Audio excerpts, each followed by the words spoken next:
We are live. This is Overseer Emma Alexander. We are on Words for the Soul. Matter of fact, I'm getting ready to go ahead and like, tag, and share and let people know that we're on. We are going to have a phenomenal, did you hear me? I said phenomenal time tonight. Yes, we have a special guest, Dr. Erica Holmes. We're going to be talking about intimacy and sex, dating with a purpose, Black couples therapy. Whoa, I know that sounds good. Y'all need to go text somebody, tell them we are on. I'm getting ready to share to my page now. Join us. I'm saying join us now. Yes. Words for the soul come to uplift, to encourage, to let you know that you're loved, you're chosen, that God has a plan for you. And through all the things that are going on, that you know that you are fearfully and wonderfully made. We are so grateful this evening. And we thank God. We see Tanya's on, and we're looking for some other people to continue to join us on this evening. But as we begin to talk, if you had not had a chance to like, tag, and share, do so, or subscribe to our YouTube page. It is down there. It's True Vine Church SA. True Vine Church SA, and that'll get you straight to our YouTube page. And we are getting ready to go forward on tonight. So at this time, I'm going to ask Dr. Holmes if she will introduce herself, tell us a little bit about yourself. But hold on before you do that. I want you to know I met Dr. Erica Holmes, Bishop, and I because we are part of a Resilient Church Collective. We've been a part of this for the past 2 years. We just had a retreat, and we talked about secondary trauma and stress. I want you to know after we talked about that, Bishop came back that following week and preached about secondary trauma. It was like, whoa, aha, aha. We are learning in that how to deal with different traumas to develop a deeper relationship and understanding and the impact how trauma has on the African American church and on people of God or just people in general. But we're being taught and by some phenomenal teachers. And Dr. Erica Holmes is one of our instructors, and she has been so willing to join us on today. I see um, my nephew is on, and we have a few other people coming on. Y'all go ahead and tell people that we're on. We got too much to talk about that y'all missing this. Can't be having just a little bit. Let people know that we're on. So now at this time, Dr. Erica Holmes, would you tell us a little bit about yourself, and then we'll start our dialoguing about your phenomenal books. All right. Well, thank you. I just want to say thank you so much for having me. It is an honor and a pleasure. I am so excited that God laid on your heart to invite me. I'm here and looking forward to this great conversation. So, I am Dr. Erica Holmes. I'm a licensed clinical psychologist. I am located in Los Angeles, California, Inglewood to be exact. I serve in several capacities, but where God has planted me is as the executive director of Champion Counseling Center, which is the counseling center affiliated with Faithful Central Bible Church in the city of Inglewood.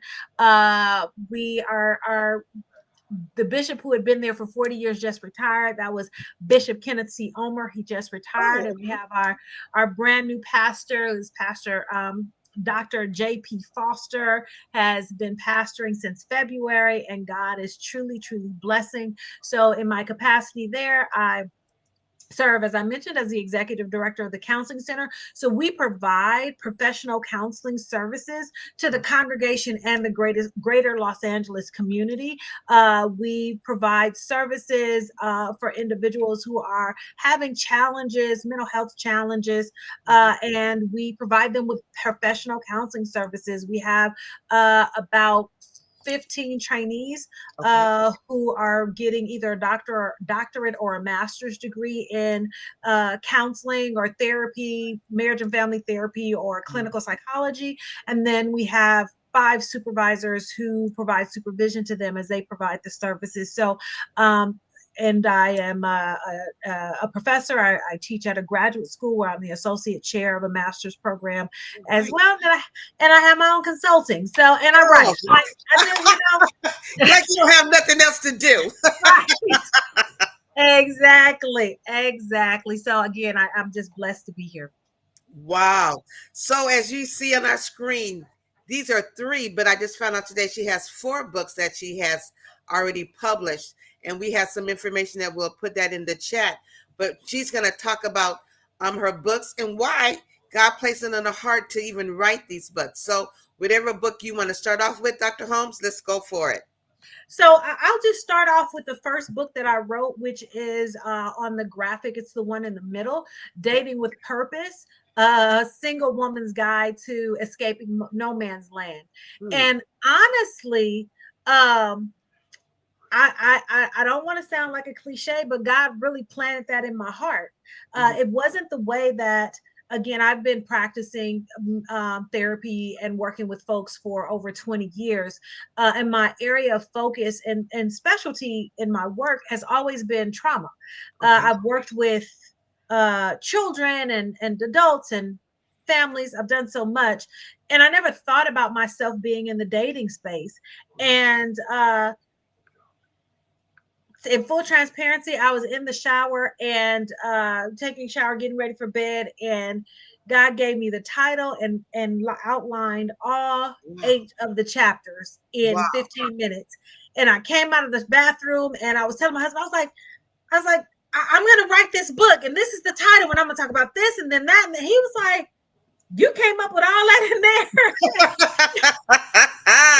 And I was like, I said, I don't know. God said this is the area. Now, I will say that a huge part of what I wrote really came out of my journey Okay. to in dating and finding my husband. I was married previously and divorced and was a single mother, and wanted a relationship, wanted to be married, wanted to live my life in the way that God had ordained. And there were some things that I had to find out about myself. There were Okay. some things that I needed to kind of rectify in myself. There was a way that I needed to change. There were things that I know that I needed to change in myself to have a healthy, happy relationship. And Okay. so, in doing that, now my husband and I have been married for 13 years. And Okay. in doing that, I learned a lot. And I'll also say that in the last like 8 years of my practice, many of the women that I worked with Mhm. were women who were over 30, were really successful in their lives and their careers, and the Okay. areas that they were having challenges was finding a healthy relationship. Yes, yes. Our singles will tell you that right now. They're in a place where they're wanting someone, a serious relationship, and they have passed the time of the booty calls. They're tired of people just doing, no, they want someone who's ready to settle down, have a future, have some plans. And they're saying it is so hard to find someone their age and even older at times who are ready to settle down. So as you're talking, I know they're listening. This is Right. Right. And I mean, and that's the I again I saw it over and over and over again. And I found myself kind of saying the same things over and over again as I was working with them, in therapy. And part of what there was a few things that I was finding. A lot of women that I work with saying there are no good men out there, or the ratio of black men to black women, and I'm like, yeah, if you're gonna have that kind of hopeless attitude, that's right. what you're That's what gonna you're going draw to find. to. Yeah, Exactly, that's what you're gonna yeah. draw to That's the yourself. scent that you're sending off. You got to watch what type of scent you're sending. Hello. Exactly. Exactly. So, I said, I told them, it wasn't that long ago. I mean, given my age, being married 13 years is not, it's not that long ago. It's not like we've been married for 40. And one of the things that I said was, one of the things that it's always been hard. I'm reading the chat. I'm Uh-huh. driving with someone who is 40ish, and he says it's hard dating these days. It's always been hard. Yes. There's nothing new under the sun. I see these young folks saying that, and I'm like, it's the same thing. People Yeah. are trying to run the same games. So one of the things that's changed the dating game a little bit is technology. Right. That's There you true. go. But the ways that people move or try to play you or do all these other or cheat. That's been going on since before time. It's Yes. been going on since before time. So, I think we have to shift our mindset.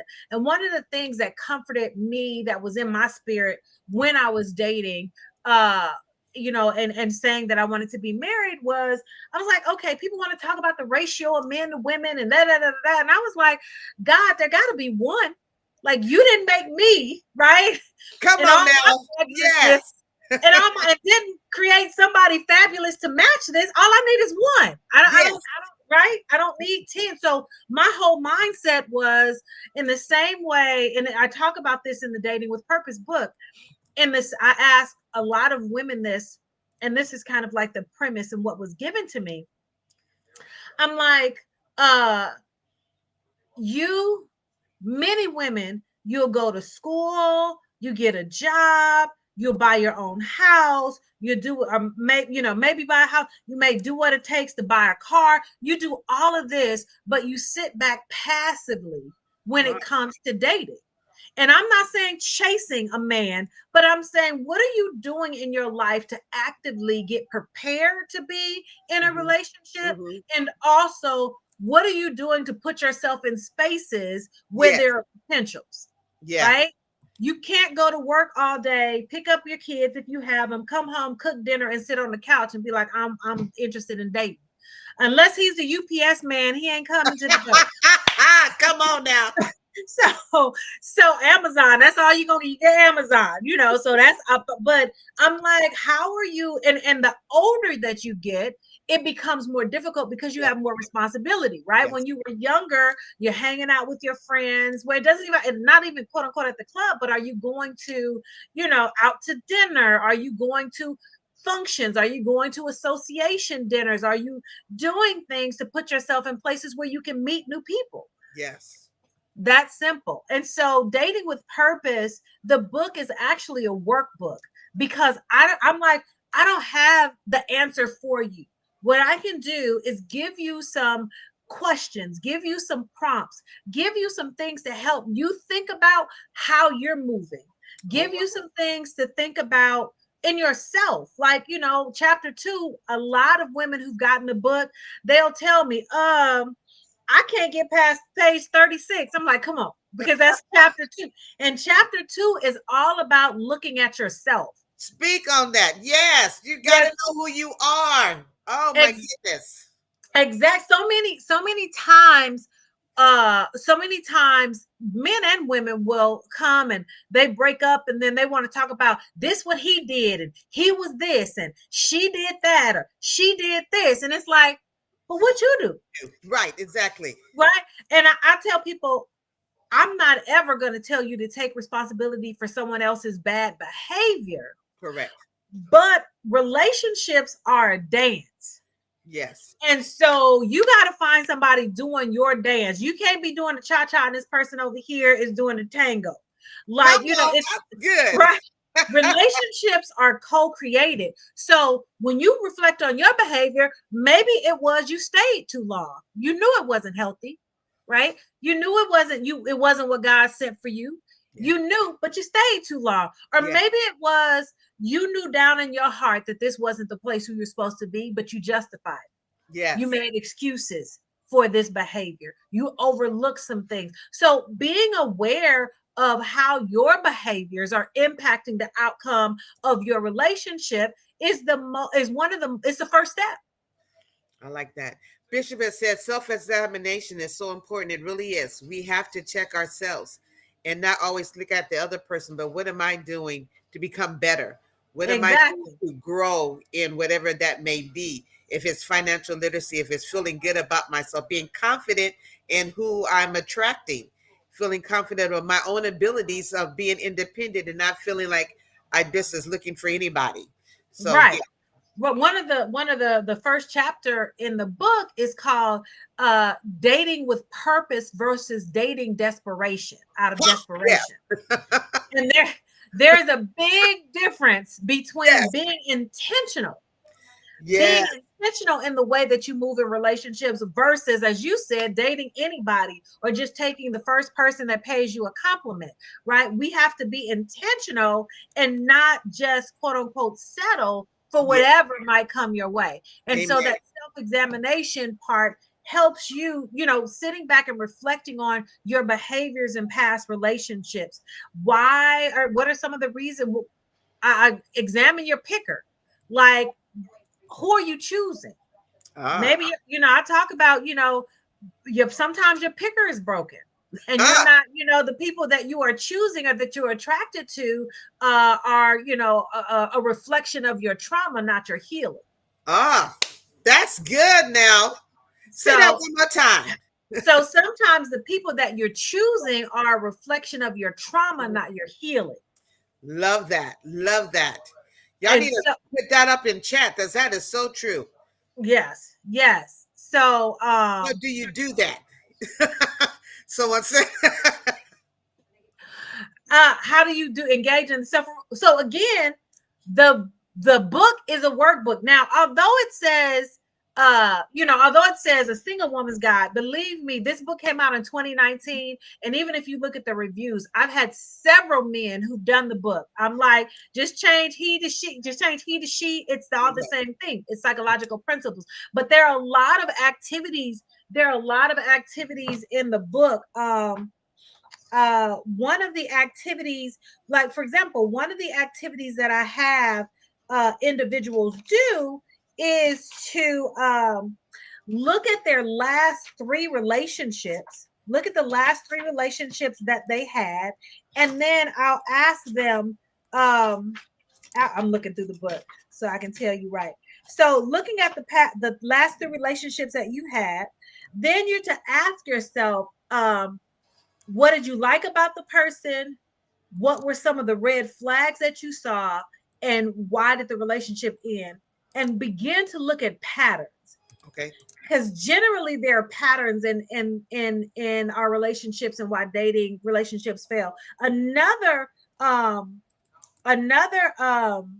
activity that I have in the book is I have you ask three friends specific questions about how they see you in relationship. Ooh. So you have to ask three friends, what are your best assets or positive traits in relationships? And those three friends ask them, where do they see your area of growth is in relationships? Because see, if you have close friends, they know, they can say, man, well, you always picking the ones that are flashy versus looking at the heart. Like they can tell you, Yes. So how do other people see you in relationships? Or they might say, you give too much and don't require enough. Like there's a lot that people can Yes. tell you that you are not able to kind of consciously see because you're just moving through life.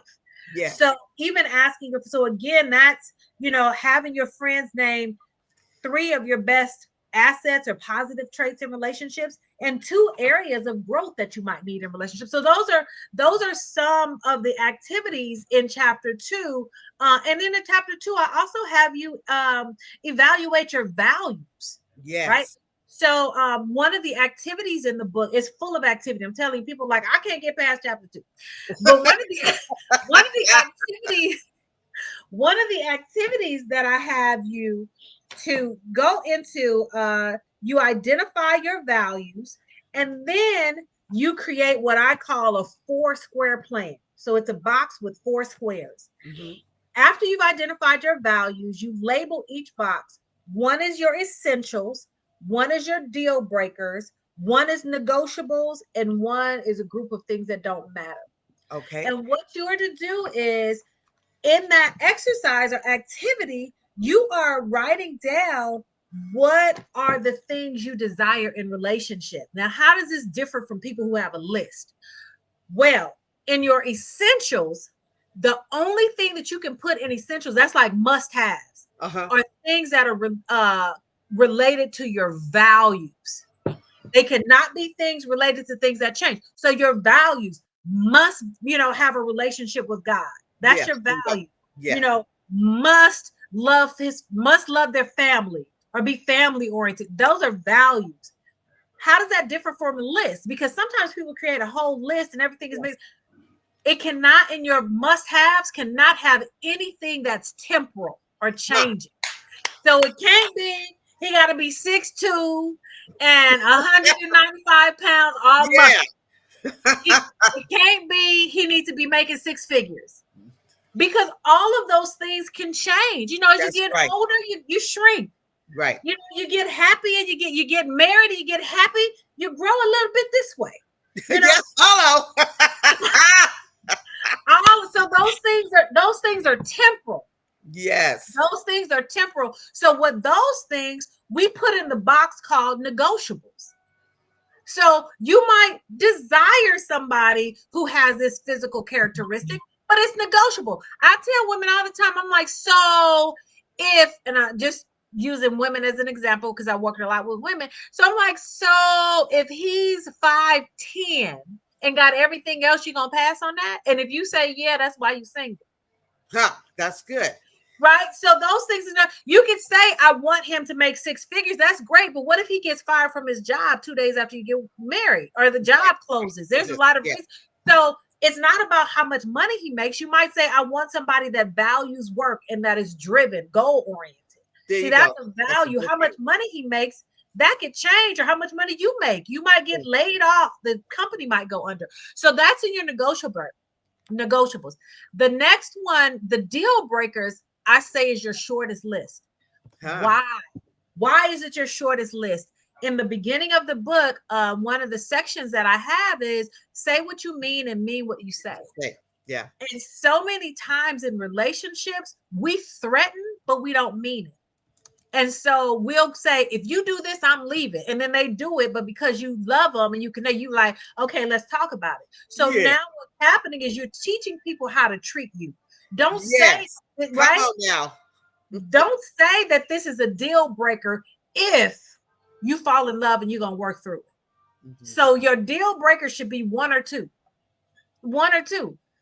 deal breakers, and they got to be serious so that you're setting a boundary that this is something that for me, I can't. So that's your shortest list. Your values might be long. Your negotiables might be long. Remember, those negotiables are things that, hey, we can talk about. It might not be exactly as, the hair color might be a little wrong, but we can deal with that. So there you go.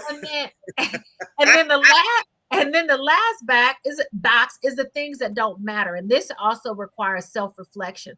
Sometimes we can grow up in a family or in a community that tells us that there are certain things that should matter to us. And then we get grown, we're like, it doesn't matter. So for example, for some people, who makes the most money in the marriage doesn't matter, but the society will tell you that he has to make the most money. There are some people who are like, you don't have to make more money than me, but you just need to be able to pull your weight. So so you have to be honest with yourself. Do these things matter? Some people who are like, for example, have college education, they might not care if their partner or their person they're dating has a college education, as long as you have a solid job history and you work and you take. So those things that don't matter and that you don't care what, and you get to the point where you're like, I don't care what people say about that. So there's a lot of activities in the book to help you to really become consciously aware of how you're dating and to create more intention in it. All right. So we talked about dating with a purpose, and I see we got some more people online. Go ahead and like, tag, and share. Overseer Gilbert, I see you joined us. Bishop Sean, Deaconess Lucy. I think I saw Eunice on there. Y'all go ahead and let people know that we are talking about dating with purpose. We got Dr. Erica Holmes, and she don't play. She get right into it. So we have intimacy and sex, or Black couples therapy, whatever you want to do next. So intimacy, you see that symbol there is a math symbol that means does not equal. So intimacy, I'll talk about that. Intimacy does not equal sex. And that's the last book that I wrote. It came out in August. And intimacy does not equal sex.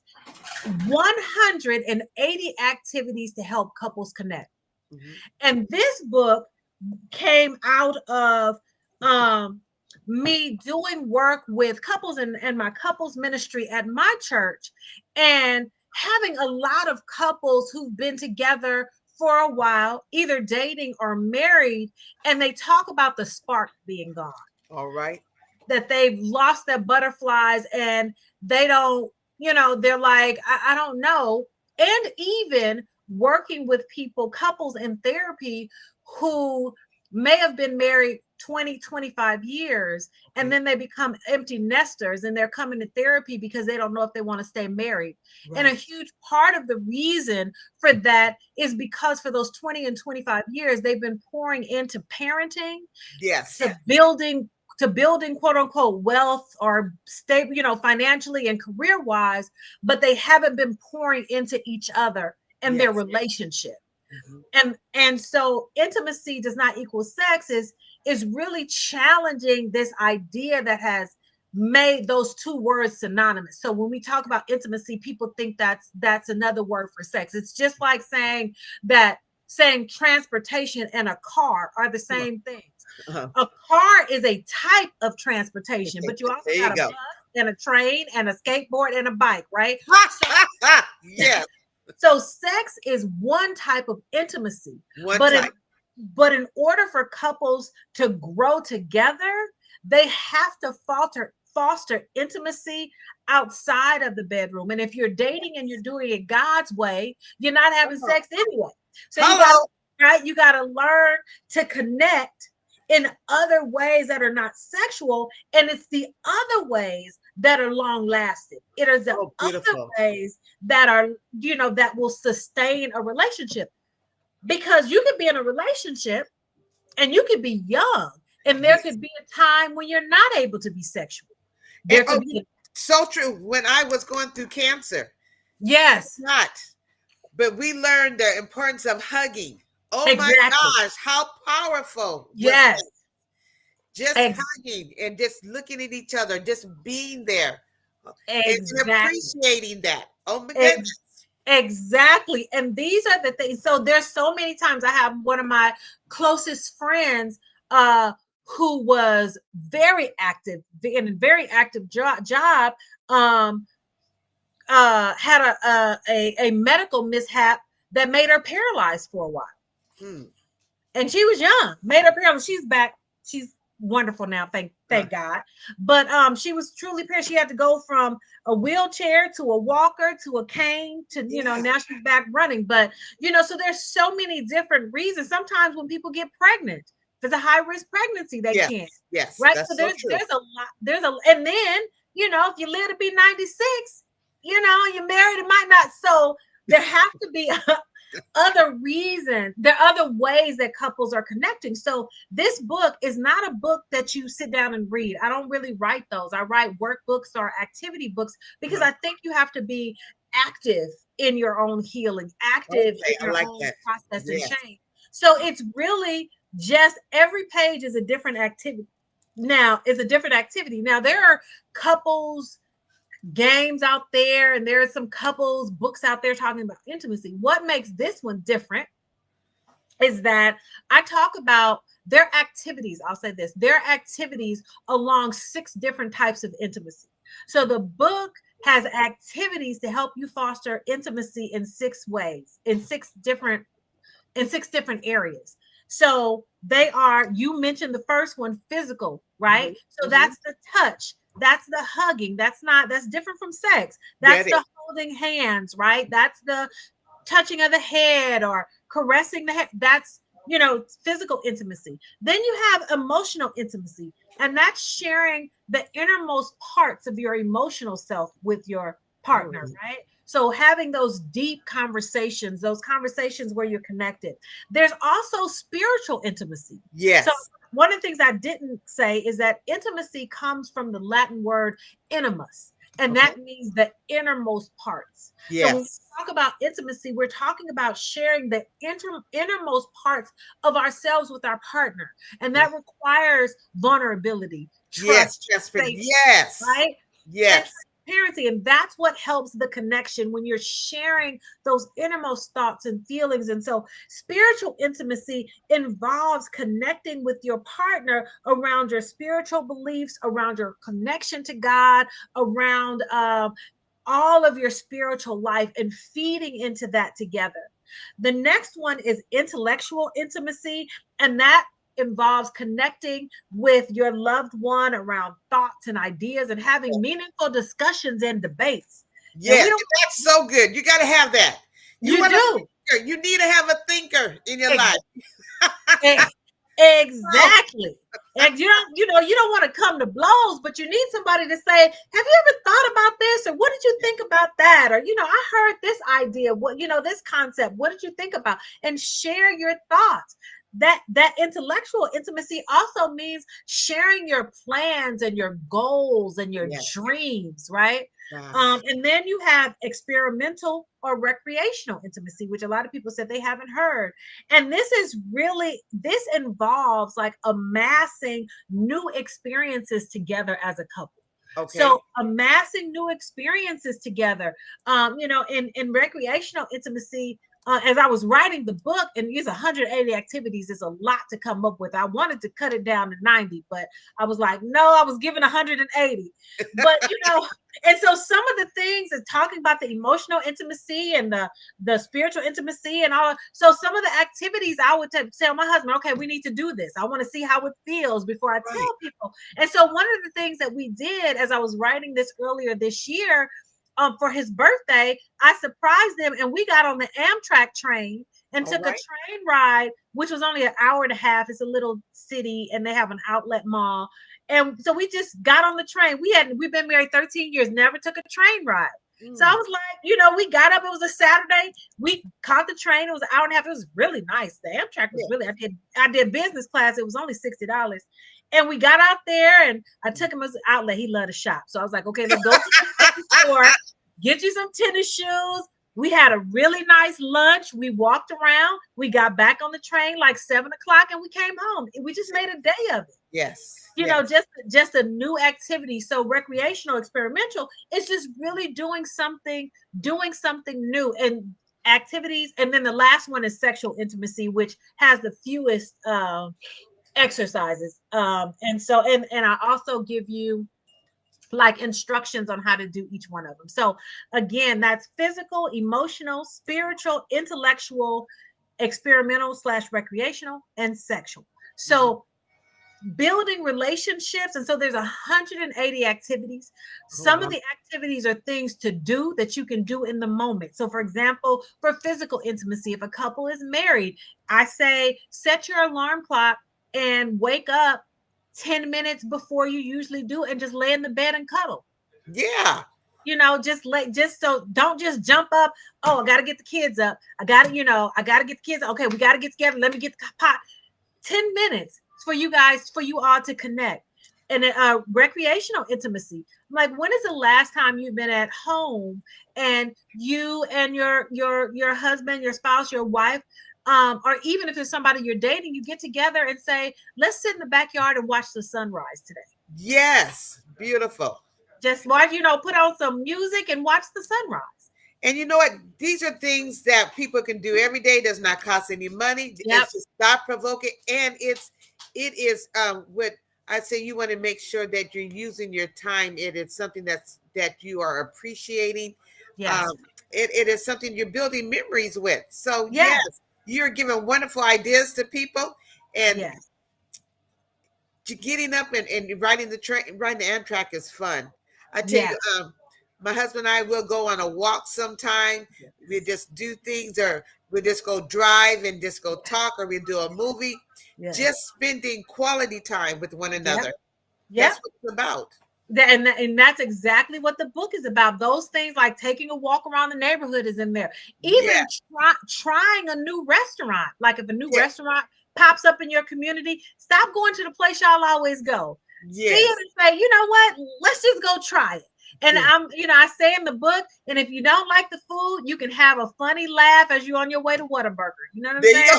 go. Stop on my There you go. Whataburger Yes, and, yes. and laugh. So there are things to do, there are things to discuss. So a lot of the emotional intimacy activities are thought-provoking questions Oh, for you beautiful. to discuss and have meaningful emotional conversations. And then there are some activities that are to plan. And those are, it's not a lot, but those require a little planning. For example, like a train ride, you have to set the Yeah. day, and that kind of thing. I even urge individuals to use a vacation day especially if you are parenting young children. Yeah. Sometimes you're like, we don't have the time. You're taking kids, you're doing that. And I'm like, save one vacation day so There that you and your husband, you and your wife can say, we're going to take the day off. And at least from 8 o'clock to 4 o'clock, so you got to pick those kids up. You all just do something. It could be at home, Netflixing and chilling, but you you- need that time together. and that's so important. Sometimes you have to schedule it. My husband and I, Yes, we've been married 35 years. We still take time to go out, have our own house, we go to a hotel. Sit yes, down, staycation. It's a yes, good thing. You need it. yes, yes, Yes. yes, indeed. I say that all the time. I'm like, because when you're at home, it's always something to do. Something. Always. Come on. Oh, Oh, there's, there's always something to do. When you get out of your own space, you can unplug the phone. You're not worried about, oh, I need to clean that closet out. Oh, I really should go rearrange. Oh, it's 3 dishes in the sink. There's always something. So getting out of your own space and finding moments and times for you to be in in relationship. So again, the both the dating with purpose and also the 100 the intimacy does not equal sex. I don't even use the words husband and wife or spouse, because these are the things that you should be doing when you're dating. And again, even the sexual activities I say in there, if you are not sexually active, if you are, doing what you're supposed to do, which is living holy, you can skip those activities. And they're the fewest amount of activities in all of them. But taking a train ride is a great thing to do while you're dating. Going on walks. I talk about even putting a blanket on the floor and having candles, and whatever you were going to eat that evening, just have it in the living room by candlelight. Like, not even creating something special when it got to be lobster tail. No, whatever you cook, baked chicken and corn, put a blanket out and just make that. So the intimacy does not equal sex is actually the perfect book for people who are not sexually intimate, because all of the majority of the activities are about connecting in other ways other than sex. that's good. That's good. Yes, because we have a couple of people here that are single and wanting to find different ways to enjoy the dating scene and not fall back into old behaviors. And Exactly. you had shared some things before, dating with a purpose. So that's if you're just coming on in the chat, if you go back and check, there is a QR code, not a QR code, but a link to order the Dating with a Purpose. To find out more information about that, intimacy and sex is also in there. We have some time. You want to talk about a little bit about Black couples therapy, or So your new book, however you want well, to. I'll talk a little bit of black couples therapy, and then I'll just mention the Before the Broom book. So Black couples therapy is actually a textbook. It's a textbook that was written for people who are working with couples in therapy. It is for individuals who may be getting a degree in counseling and therapy, or they are working doing therapy with couples. And what it does is it talks about how do we take um, traditional couples therapies and actually adapt them to working with Black African American couples, because of there's some differences, and part of the differences is our culture, Culture. and also the experiences that we've had in the US, right? And so it impacts the ways that we marry, the ways that we connect. And so that leads to my other book. There's not a picture up there, but I'll just mention it. So that's a textbook, not really for the general public. But in January, I co-authored a book called Before the Broom, a premarital workbook for dating, engaged, and newly married African American couples. And so Before the Broom is the first premarital workbook of its kind that takes into consideration uh, some of the unique uh, experiences of Black folks in America and how those impact the ways that we connect. Sadly, statistics show that 80% of babies that were born in 2015, 2016, 80% were born to unwed mothers. Hmm. Wow. So statistics continue to show that when I say we, I mean Black folks uh, are married the least. So we have the least marriage numbers. We get married later in life, and Mhm. we have higher divorce rates. Mm. And part of the reason for that, and sadly, those statistics don't change much in church, right? Mm. Churches, that's why church is 70% women, right? Yeah. Black church is about 70% women. And part of that is because no one is talking about how racism, oppression, and racial trauma impact the ways that we relate to each other, It does. Oh yeah. right? And we have, when we're married or connecting, when we're getting married and things, we have different things that we need to consider. There are things that we need to talk about that other folks don't have to talk about. And Yes. so Before the Broom, the premarital workbook really has couples assessing those things, answering those things, asking us. I mean, we start off with the book starts off with uh,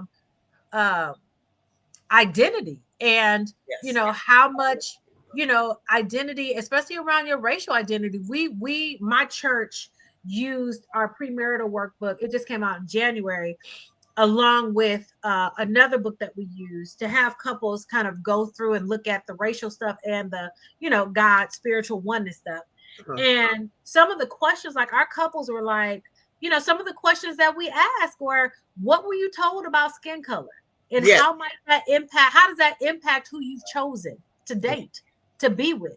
Nobody talks about that generally, but it's true. And what happens, we know that Black folks, we have so much genetic mix up that you could have one child dark as me, Uh-huh. right, and another child 5 shades later. if you're Uh-huh. married if you're married to someone who has an issue with either skin color, that could impact the way that they're parenting or connecting with that child that True. has a different thing. So, and these are the conversations. So one of the people in the class talked about and actually started crying and said she was a lighter skinned woman, and she said that her mother kept telling her, you can't marry somebody dark skinned.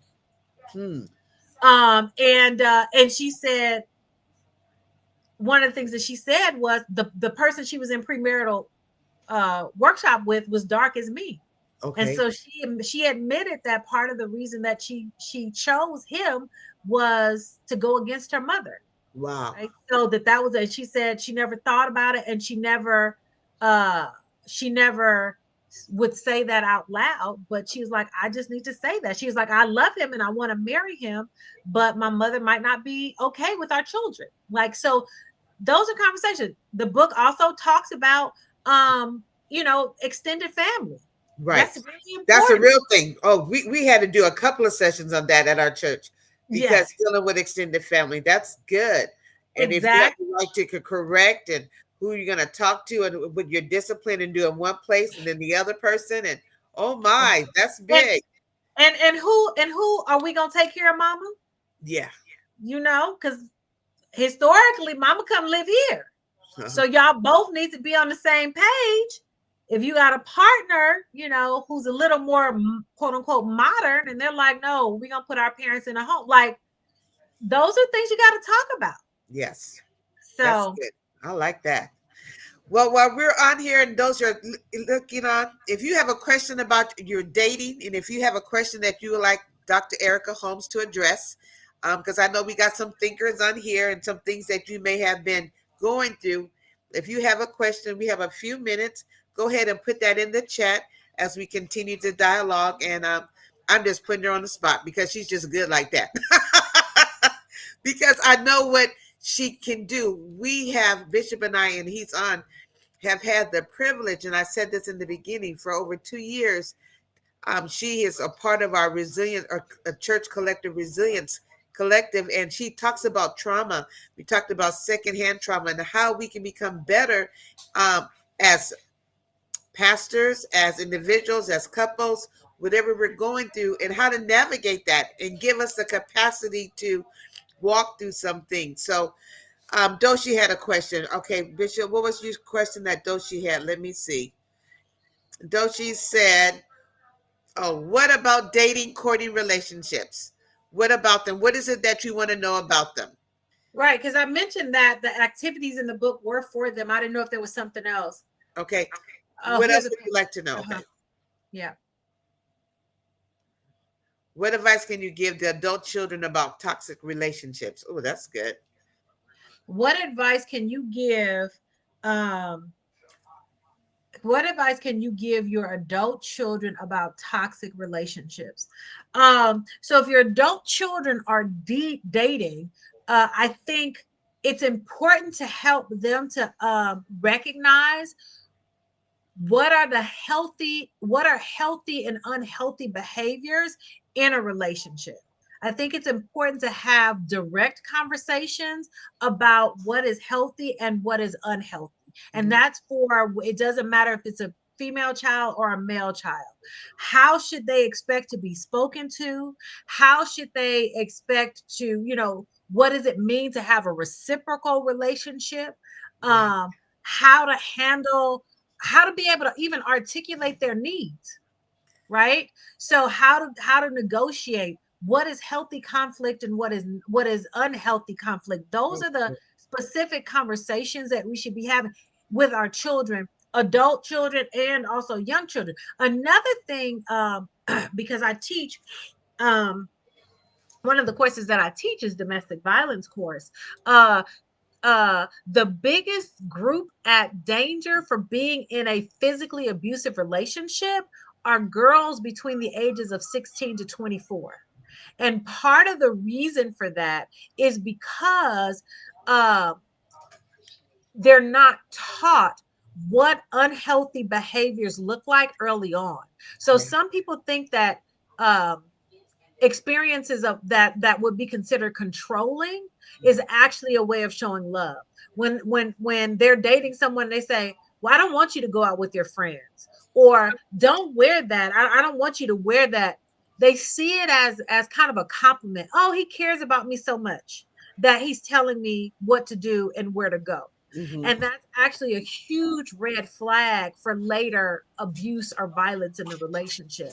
So helping adult children understand, and also feeding into them their worth, because a lot of times people will be in relationships that are toxic because they think this is all I can get, this is what relationships are, or this is what I have to kind of settle for, because if I don't have this relationship I won't have another one.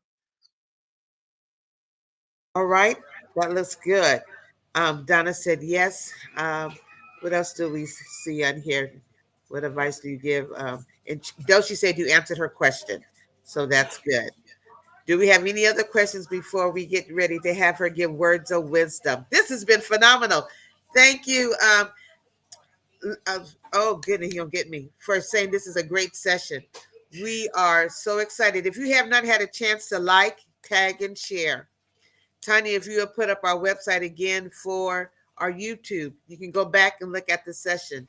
This has been intense. It has been impactful. I tell you, it has been eye-opener. Some great tips have been shared on tonight. I saw um, Overseer Gilbert said, oh, it's tight, but it's right. Yes. I remember we used to say that all the time. So I don't see any other questions. So if you would share some words of wisdom, and then we're going to pray. The words of wisdom that I would have for you is, the Bible says that God will give you the desires of your heart. And it's important for us to remember that He's the one that places the desires in our heart. That doesn't mean that He's going to give us everything that we want. It means that He will give, if we attend to Him, if we are in tune to Him, if we Yeah. have a relationship, He'll give us those desires. And once He places them in our hearts, He will make them manifest. Yeah. So the way to get the relationship that you desire on earth is to ensure that you have a relationship with the Father. Yeah. Yeah. He will show up and show out in your life if you continue to have relationship with Him, and He'll show you, he'll show you what you need, and He'll make it manifest. So continue to seek after Him with your whole heart, and He and His word will never fail. Amen. So with that, would you close us out in prayer? I surely will. Most gracious Heavenly Father, I just want to come to you saying thank you, Father.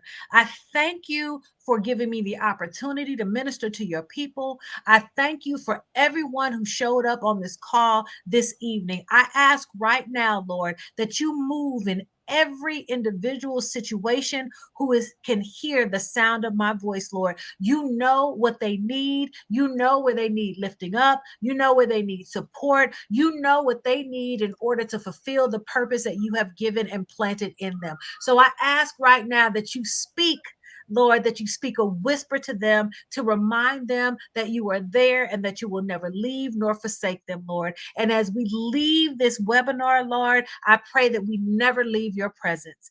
I say all these in your son Jesus' name. Amen. Amen. Whew, this was good. Dr. Erica, this has been phenomenal. Don't forget, go ahead and order her books. I know I am. I'm asking her to sign mine. This has been great. I want you to know this will be our last words for the soul for this year. Get a chance, our month of November, we do focus on the family. So for the rest of this month, focus time on your family.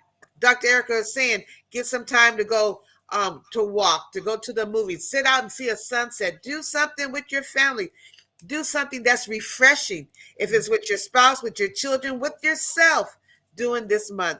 Bishop and I will be coming back with you next year with the new lineup, but I plan to have Dr. Erica Holmes with us next year as well. So, so we thank God for you. I am Overseer Emma Alexander, and I say, have a beautiful evening and we love you. God bless.